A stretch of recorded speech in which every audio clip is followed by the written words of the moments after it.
नमस्कार विद्यार्थियों, आज हम शास्त्री तृतीय वर्ष के द्वितीय प्रश्न पत्र निबंध साहित्य के विषय में कुछ बात करना चाह रहे हैं।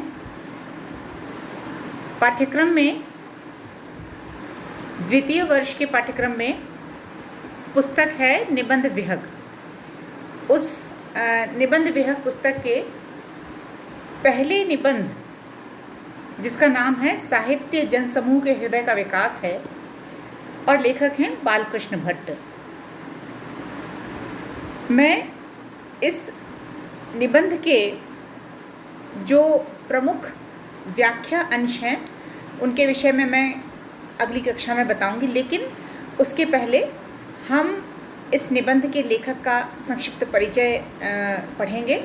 और इसके अलावा इस निबंध की जो मुख्य बातें हैं कि निबंध में लेखक वास्तव में कहना क्या चाह रहे हैं कि साहित्य वस्तुतः जनसमूह के अभिवृत्तियों, जनसमूह की मनोवृत्तियों के का एक आईना होता है।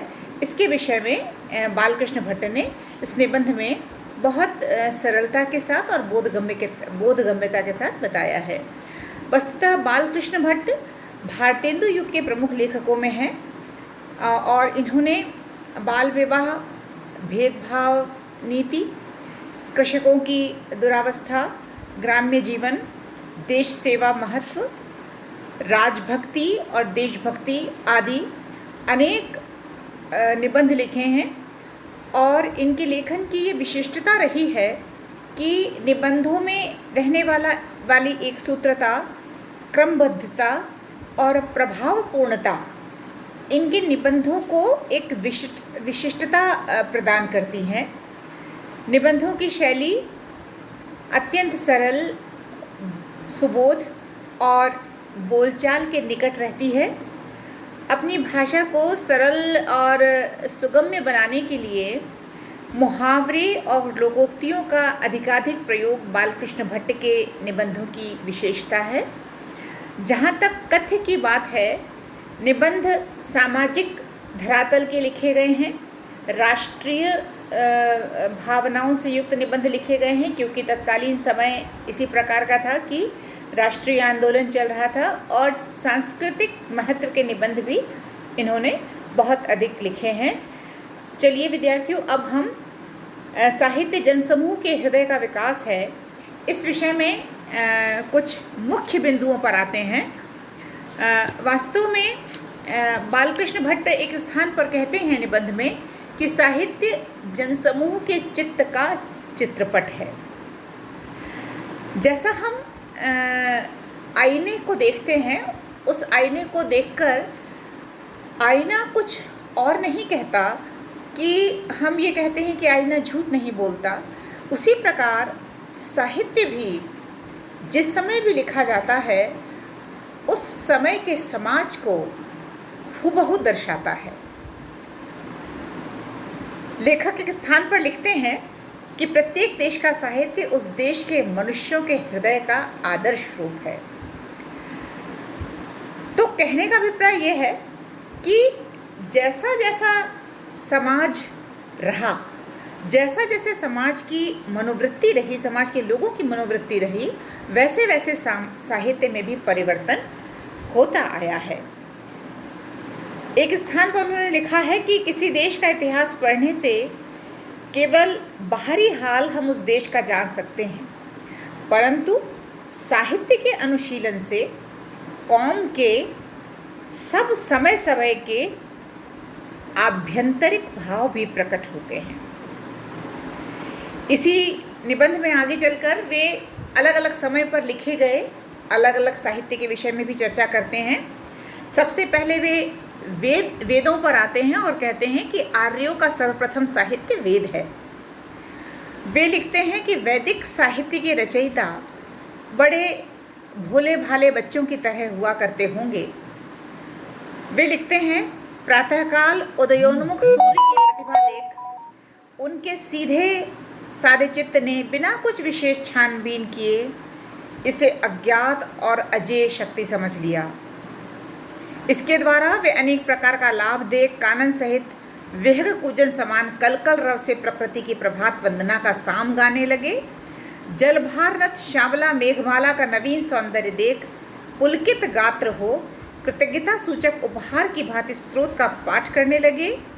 वायु जब प्रबल वेग से बहने लगी तो इसे भी एक ईश्वरीय शक्ति समझ उसके शांत करने को वायु की स्तुति करने लगे आदि। इसके बाद वे कहते हैं कि स्मृतियों के साहित्य का जन्म वेदों के पश्चात होता है, और स्मृतियों का साहित्य इसलिए आया कि साहित्यकारों ने या रचनाकारों ने ये माना कि किस प्रकार से धीरे धीरे अलग अलग लोगों के अलग अलग रीति नीति हो गई, बर्ताव में भिन्नता आने लगी, तो सभी को एकता के सूत्र में बद्ध रखने के लिए स्मृति साहित्य का प्रणयन किया गया।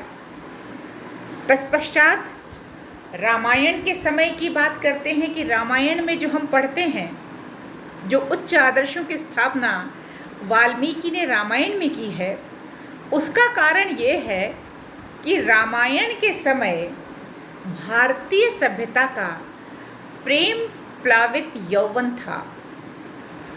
यही समय आगे बढ़ा तो महाभारत में आकर भारतीय सभ्यता जैसी क्षतिग्रस्त हुई होगी, वही महाभारत में हमको पढ़ने को मिलता है, हम देख पाते हैं। धीरे धीरे बौद्ध काल आया। बौद्ध काल में संस्कृत का प्रयोग कम हुआ, संस्कृत के स्थान पर प्राकृत भाषा आई, जिसका प्रयोग उच्च वर्ग के लोग नहीं करते थे। सामान्यतः प्राकृत भाषा निम्न लोगों के प्रयोग की थी।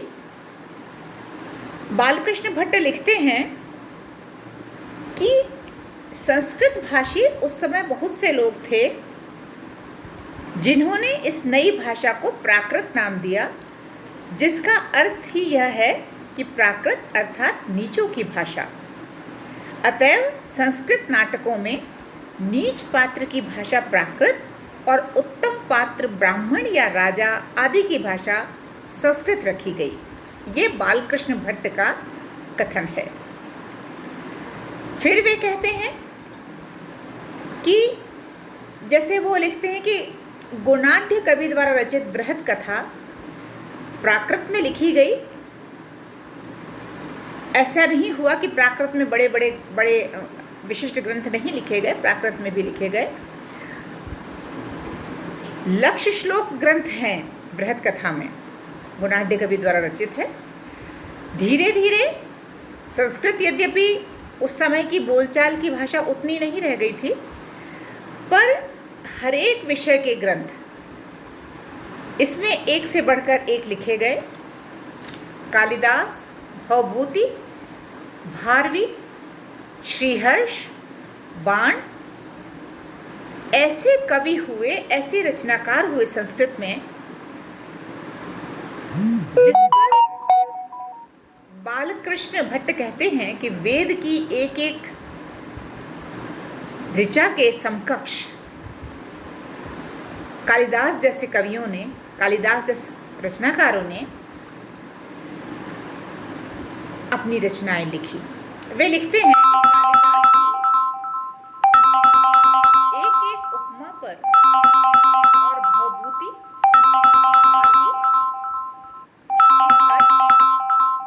बाण की एक एक छटा पर वेद की उम्दा से उम्दा सूक्त, जिनमें हमारे पुराने आर्यों ने मरपच साहित्य की बड़ी भारी कारीगरी दिखाई है, न्योछावर है।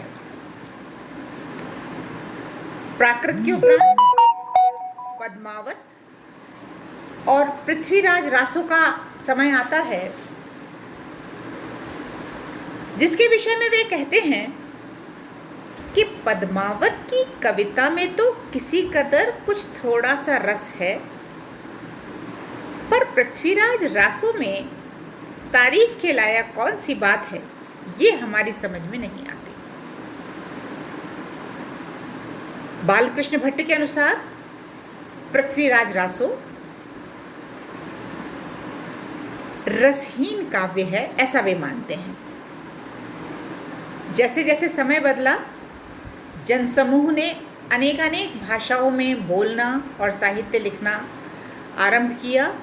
इस प्रकार से समाज भी आगे बढ़ता है और समाज के साथ साथ साहित्य भी आगे बढ़ता है। समाज जैसी जैसी भाषाओं का चलन चलाता है, उसी प्रकार साहित्य की भाषाएं भी अपने रंग बदलती हैं, अपने रूप बदलती हैं। धीरे धीरे प्रांतीय भाषाओं का आगमन हुआ, चाहे वो मौखिक रूप से लें या लिखित रूप से। गुजराती, मरहठी, बंगाली, बुंदेलखंडी आदि आदि भाषाओं का प्रयोग बोलचाल में भी हुआ और रचनाओं में भी हुआ। बालकृष्ण भट्ट लिखते हैं कि इसमें संदेह नहीं कि विस्तार में हिंदी अपनी बहनों में सबसे बड़ी है। भाषा का रूप देखिए किस तरह से वो सहज रूप से लिखते हैं, बोधगम्य लिखते हैं। ब्रजभाषा, बुंदेलखंडी, बैसवारी तथा भोजपुरी इत्यादि इसके कई एक अवान्तर भेद हैं। तो कहने का अभिप्राय यह है कि काव्य में जो ब्रजभाषा और अवधी भाषा में काव्य लिखे गए आगे जाकर, जिनको बालकृष्ण भट्ट हिंदी ही बोलते हैं, वे कहते हैं कि शुद्ध हिंदी तुलसी, सूर इत्यादि कवियों की पद्य रचना के अतिरिक्त और कहीं मिलती ही नहीं है। मुझे लगता है कि बालकृष्ण भट्ट ने ब्रजभाषा और अवधी भाषा को भी हिंदी भाषा के अंतर्गत सम्मिलित किया है, जबकि हम उन्हें ब्रजभाषा और अवधी भाषा के नाम से जानते हैं। ये सही भी है कि ये सब बोलियां हैं और हिंदी भाषा उनकी जननी है।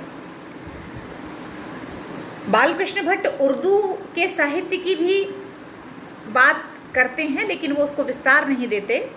निबंध में उन्होंने बस एक संकेत मात्र किया है कि उर्दू का साहित्य भी धीरे धीरे लिखा गया, उर्दू भी एक पुष्ट भाषा हुई।